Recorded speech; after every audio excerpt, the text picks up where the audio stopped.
제가 지난 10년간 인테리어를 하면서 신혼집 인테리어를 정말 많이 했는데요. 신혼부부 여러분, 다른 건 몰라도 화장실에 절대 포기하지 마세요.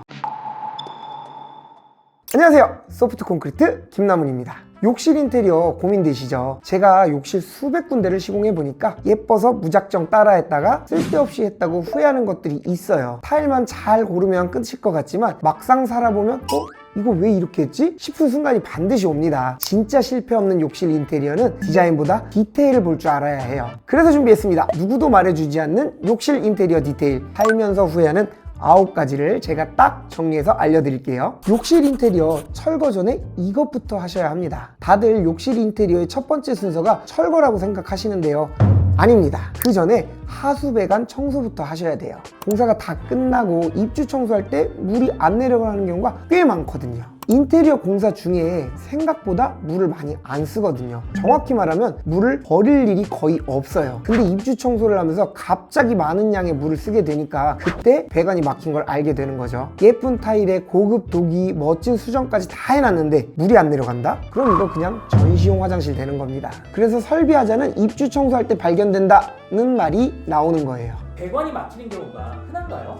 생각보다 진짜 많아요. 공사 중에 생긴 이물질 때문일 수도 있겠지만 사실은 배관에 20-30년 동안 쌓인 슬러지가 원인인 경우가 많습니다. 슬러지가 뭐냐면요, 비누칠하고 씻으면서 흘러나온 기름기, 피지, 때 같은 게 하수구 배관 안에 찐득하게 쌓이는 겁니다. 우리 집이 오래된 구축 아파트인데 물이 잘 안 내려간다? 그럼 이 슬러지를 의심해 보셔야 해요. 그러면 어떻게 진행해야 되나요? 우선 아랫집의 양해부터 구해야 돼요. 우리 집 배관은 아랫집 천장을 뜯어야 보이거든요. 아랫집 화장실 천장 돔을 열면 우리 집 P트랩을 확인할 수 있어요. 배관이 모양이 P자 모양이라서 P트랩이라 불리는 하수 배관이에요. 이 부분을 열어서 슬러지를 싹 청소하는 거죠. 이런 건 관리실에서 해줘야 되는 거 아니야? 생각하실 수 있는데 관리 책임은 개인한테 있어요. 슬러지를 그냥 방치하면 우리 집에선 물이 잘 안 내려가지만 아랫집으로 누수가 발생할 수 있어요. 근데 인테리어 공사를 하면 두세 달 시끄럽잖아요. 그 다음에 여기 청소 좀 할게요 하면 아랫집에서 별로 안 좋아하겠죠. 이미 아랫집은 스트레스를 많이 받은 상태니까요. 또 다 공사가 끝나고 나서 배관 청소를 하게 되면 타일이 손상이 되거나 화장실 공사를 추가로 진행하면서 입주 일정 자체가 미뤄질 수 있어요. 그래서 오래된 구축 아파트 인테리어를 할 때는 배관 청소부터 최우선으로 진행해야 되는 겁니다. 정리하면 철거 전에 아랫집에 양해를 구하고 우리 집 화장실 P트랩을 열어서 싹 한번 청소를 해주고, 공사 마무리 후엔 우리 집에서 하수구 뚜껑을 열고 공사 중에 발생한 먼지, 찌꺼기들을 전용 청소기로 한 번 더 정리를 해주는 거죠. 타일 세면대 저라면 절대 추천하지 않습니다. 유튜브 영상을 보다 보면 타일 세면대 해라 하지 말아라 의견이 분분한데요. 저는 타일 세면대를 추천드리지 않습니다. 특히 30평대 우리가 흔히 국민평수라고 하는데요. 이 평수의 화장실의 크기는 대부분 정해져 있어요. 깊이 1.5m, 가로 2m, 여기서 플러스 마이너스 10cm 정도 차이예요. 문을 열고 들어가면 변기, 세면대, 욕조가 순서대로 배치되어 있고 우리나라 아파트 10개 중에 9개가 바로 이 구조예요. 여기에다가 타일 세면대를 넣는다고 해보자고요. 화장실의 면적 자체가 좁기 때문에 타일 세면대도 작게 들어갈 수밖에 없어요. 근데 타일 세면대는 좀 커야 멋있거든요. 우리는 이런 모습을 생각하면서 타일 세면대를 계획하잖아요. 변기, 세면대, 샤워 공간을 국민평수 화장실에 구성하다 보면 결국 타일 세면대만 좁은 화장실에 우겨넣고 화장실 공사가 끝나는 거죠. 그리고 더 큰 문제가 있어요. 타일 세면대 옆에 보통 변기가 있다는 거예요. 타일 세면대는 모서리가 상당히 날카롭습니다. 거기 실수라도 부딪히면 그냥 흉기 되는 거예요. 변기 앉을 때마다 타일 세면대의 모서리가 눈 앞에 있는 거죠. 그래서 제가 말씀드리고 싶은 건 인테리어를 아이템 하나하나의 별개의 조각으로 보시면 안 된다는 거예요. 전체 비례감, 동선, 안정성까지 모든 걸 고려해야 됩니다. 타일 세면대의 단점 또 있습니다. 물을 받아둘 수 없고요. 청소나 관리도 어려워요. 배수구도 타일로 마감판을 만들어 두는데 이 부분이 계속 물과 닿아 있다 보니 미끌미끌한 물때랑 이끼가 생기고요. 위생적으로 관리하려면 매일 무거운 마감판을 들고 청소를 해줘야 합니다. 그래서 저는 일반적인 아파트 욕실이라면 벽붙이 형태의 도기 세면대를 추천드리고요. 도기 디자인을 둥글게 할 건지 각지게 할 건지 정도만 결정하시면 좋겠어요. 좀 더 유니크한 디자인이 좋다 하시면 광택이 없는 아크릴 세면대도 좋은 대안이 됩니다. 그래도 나는 꼭 타일 세면대 해야겠다 하시는 분들도 있지 않을까요? 있을 수 있죠. 그런 경우에는 화장실 구성을 아예 바꿔서 세면대를 욕실 밖으로 빼는 걸 추천해요. 건식 세면대로 사용하자는 거죠. 저희도 이렇게 타일 세면대를 밖으로 뺀 현장들이 있는데요. 건식으로 관리하면 세면대 밑에 수납 공간도 구성할 수 있고요. 무엇보다 양쪽 벽이 타일 세면대를 받아주니까 모서리가 없어요. 그래서 이런 구조라면 안전하게 쓸 수 있습니다. 타일 세면대를 밖으로 빼는 게 거의 모두가 가능한 건가요? 30평대 2베이 구조에서는 약간 어렵고요. 3베이나 4베이 구조에서는 가능한 경우가 많아요. 공용 화장실과 건너방 사이에 이렇게 타일 세면대를 넣을 수 있는 공간이 나오는 경우가 많거든요. 이 공간을 활용해서 타일 세면대를 건식으로 만들면 좋습니다. 줄눈, 타일 색에 맞추면 그냥 망합니다. 욕실을 밝고 화사하게 꾸미고 싶으시죠. 그래서 아이보리나 베이지 타일을 많이들 선택하시는데 여기까지는 좋아요. 타일도 대부분 잘 고르세요. 그런데 타일과 타일 사이에 들어가는 줄눈, 여기서 많이들 실수하십니다. 타일에 맞춰서 기본 아이보리 줄눈으로 하면요, 오염, 변색, 곰팡이에 의해 망하는 겁니다. 인테리어를 할 때 줄눈제를 선택하지 않으면 기본적으로는 시멘트 계열 줄눈제가 들어가게 돼요. 이 시멘트 계열 줄눈은 변색, 오염에 특히 취약한데요. 그 중에서도 흰색과 아이보리색은 얼룩이 심하고 변색이 잘 되는 색상입니다. 이렇게 색상이 변하는데 또 오래 걸리지도 않아요. 그렇다고 너무 어두운 컬러나 검은색 줄눈으로 하게 되면 물때나 거품때가 하얗게 보이게 돼요. 그래서 시멘트 계열 줄눈제를 쓸 때는 회색 계열을 선택하시는 게 좋습니다. 그래도 타일하고 줄눈이 톤이 맞아야 더 예쁠 것 같은데 이거 방법이 없나요? 방법이 있습니다. 저는 그래서 시멘트 계열 줄눈제 말고 어차피 인테리어를 할 거라면 조금 더 비싸더라도 에폭시 계열 줄눈제를 추천드려요. 대표적으로 마페이에서 생산되는 케라폭시라는 게 있는데요. 케라폭시는 변색이나 이염이 없고요, 곰팡이도 생기지 않기 때문에 비용이 좀 비싸지만 돈값 하는 프리미엄 줄눈제입니다. 컬러도 40가지가 넘어서 선택의 폭도 넓어요. 케라폭시랑 시멘트 줄눈이랑 금액 차이가 많이 나요. 욕실이 보통 2칸이니까 케라폭시로 했을 때 대략 한 100만 원 정도 비싸지네요. 물론 가격은 좀 나가지만 곰팡이 걱정도 없고 색도 안 바래고 청소도 편하고 욕실도 깔끔하게 유지됩니다. 1, 2년 쓰고 말 집이라면 몰라도 10년 이상 사용할 집이라면 충분히 투자할 만해요. 조정욕조, 바로 이것 때문에 망하는 겁니다. 조정욕조 하면 떠오르는 단점들이 있죠. 물이 많이 들어간다, 물이 쉽게 식는다, 누워서 쉴 수가 없다, 누수가 생긴다, 이런 얘기들 많이 들으셨을 거예요. 근데 조정욕조는 단점만큼이나 장점도 많아요. 디자인을 자유롭게 할 수 있고요, 아이들이 수영장처럼 놀기도 좋고, 무엇보다 일단 예쁘잖아요. 그래서 조정욕조를 하기로 결심하신 분들도 누수에 대한 걱정 때문에 많이들 망설이시더라고요. 그런데 누수보다 더 중요한 게 있습니다. 저는 조정욕조에서 제발 이것 좀 하지 말라고 이야기하고 싶어요. 바로 사방으로 턱을 만드는 겁니다. 자, 지금 욕조를 보시면 불필요하게도 벽에 턱이 만들어져 있어요. 이게 조정욕조를 그냥 설비업체한테 맡겼을 때 이런 식으로 나오는 거예요. 덧벽을 칠 필요 없는데 덧벽을 치는 거죠. 이 방수를 두껍게 해야 되니까 그런 게 아닐까요? 방수를 벽돌로 하나요? 아니죠. 벽에다가 그냥 방수를 꼼꼼히 하면 되는 거예요. 벽돌로 불필요한 모서리를 만들면 화장실도 그만큼 좁아지고 타일을 붙일 때마다 모서리마다 정교하게 졸리컷 가공이 들어간단 말이에요. 그런데 벽 쪽에 턱을 쌓는다면 이 졸리컷이 장당으로 비용이 붙어요. 그러면 자연스럽게 시공 인건비는 올라가는 거죠. 시간과 돈을 들여서 아주 정성스럽게도 좁은 욕조를 만들고 있는 거예요. 제가 네이버에다가 조정욕조를 검색하면요, 대부분 이렇게 시공을 했더라고요. 그러니까 고객 입장에서는 조정욕조는 원래 이렇게 하는 거구나 할 수밖에 없는 거예요. 저희가 시공했던 조정욕조들 사진들을 몇 장 보여드릴게요. 벽 쪽에 턱이 없죠. 이만큼 욕조 공간을 더 쓸 수 있는 거예요. 게다가 모서리가 없어지니까 덜 위험하겠죠. 불필요한 설계만 줄여도 인테리어의 완성도는 올라가고요, 비용은 아낄 수 있습니다. 저라면 이런 파티션 정말 추천하지 않습니다.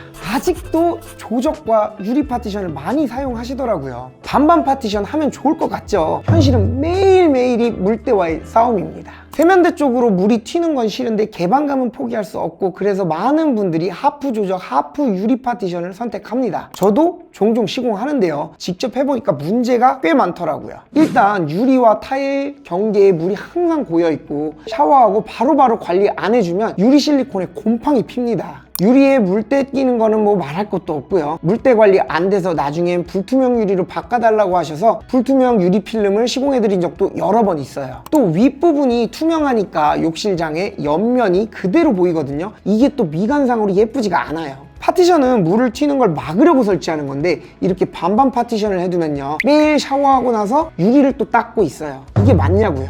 그리고 이건 약간 다른 얘기인데 샤워 공간에 면도경으로 쓸 수 있는 거울을 타일 사이에 매립해달라고 요청하시는 분들이 많아요. 그래서 예전에는 타일의 일부를 비우고 타일과 거울을 1대1로 매립해 드렸는데 이렇게 해놓고 보니까 샤워를 하고 나면 거울 하단에 물이 고이더라고요. 물이 고이다 보니까 그 안쪽으로 곰팡이가 생기기도 하고요. 그래서 요즘은 타일을 다 시공하고 그 위에 얇은 거울을 한 장 올리는 방식으로 바꿨습니다. 예쁜 것도 좋지만 화장실은 항상 물을 사용하는 공간이기 때문에 위생적으로 관리가 편한지 사용상의 불편함은 없는지에 더 초점을 맞추시는 게 먼저라는 것 잊지 마시기 바랍니다.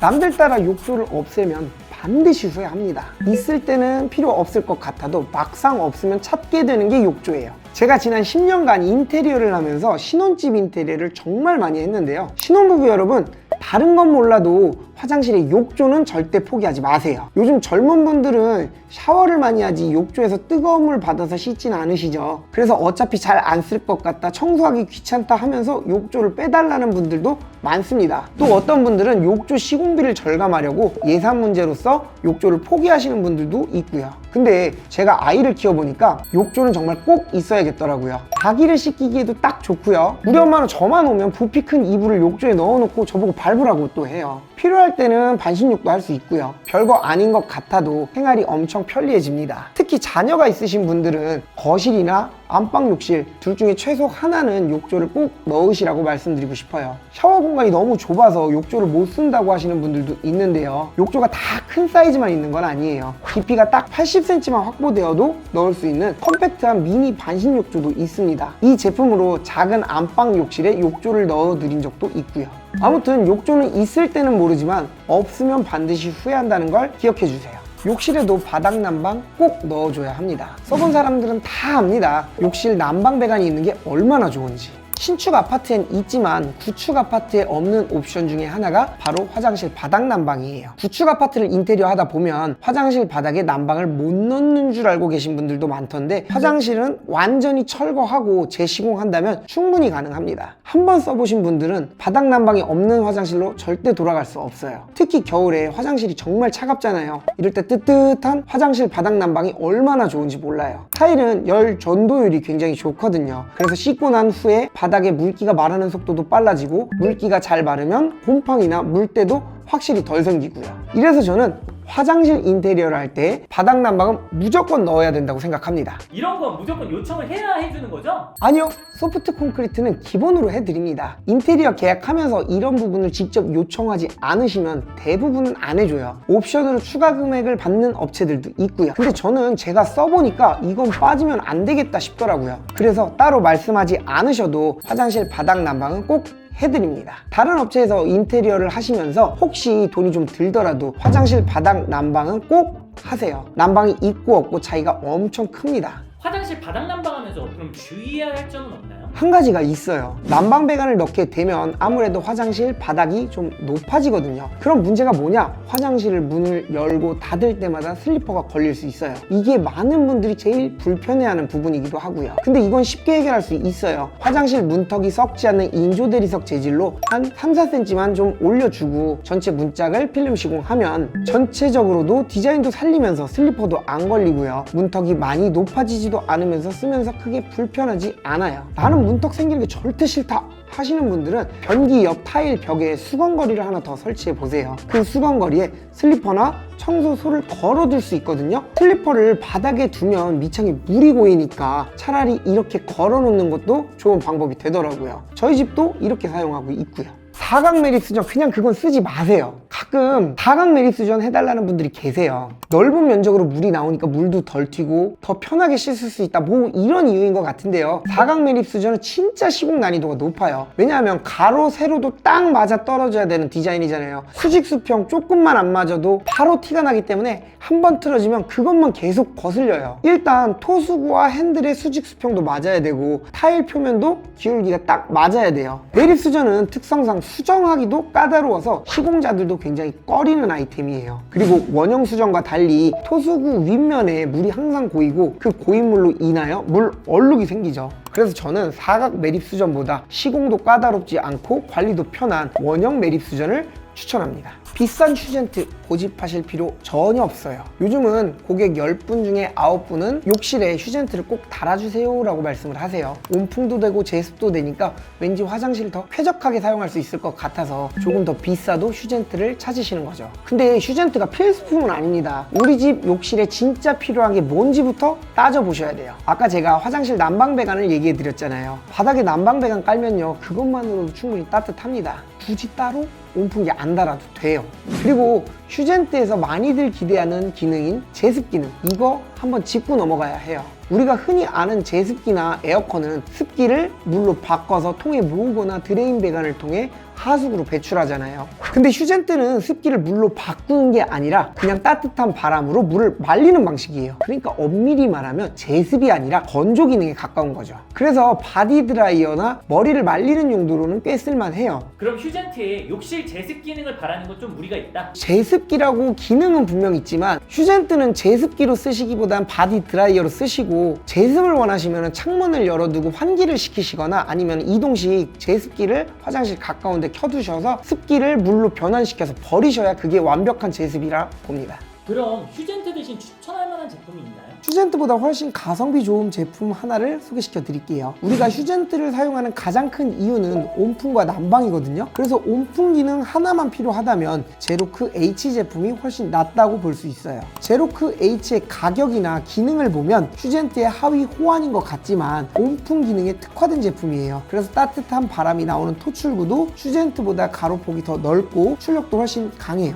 그런데 전체 크기는 휴젠트보다 작고 보통 집에서 사용되는 환풍기 규격인 22.5cm 정사각 타공 사이즈라 별도의 목공 작업 없이도 누구나 쉽게 설치할 수 있어요. 저도 휴젠트도 써보고 제로크 H도 써봤는데 화장실을 따뜻하게 만드는 속도에 있어서 제로크 H가 훨씬 더 압도적이었습니다. 휴젠트나 제로크 H 같은 제품은 단순히 환풍기가 아니고 이제는 전자제품이에요. 그래서 그냥 일반 환풍기처럼 욕실 조명이랑 같이 스위치로 껐다 킬 수 있도록 만들거나 일괄소등에 연결하면 절대 안 됩니다. 스위치로 기계 전원을 계속 켜고 끄면 기계의 수명이 짧아져요. 리모컨이 따로 있는 제품은 리모컨으로 켜고 꺼야 안전합니다. 스위치로 전원을 켜고 끄는 건 기계를 물리적으로 강제 종료하는 거고, 이 방법이 반복되면 쉽게 고장이 나버려요. 셀프 인테리어 카페에서 말하는 휴젠트 1년도 안 돼서 고장이 났다, 대부분은 스위치 강제 종료가 그 문제의 원인입니다.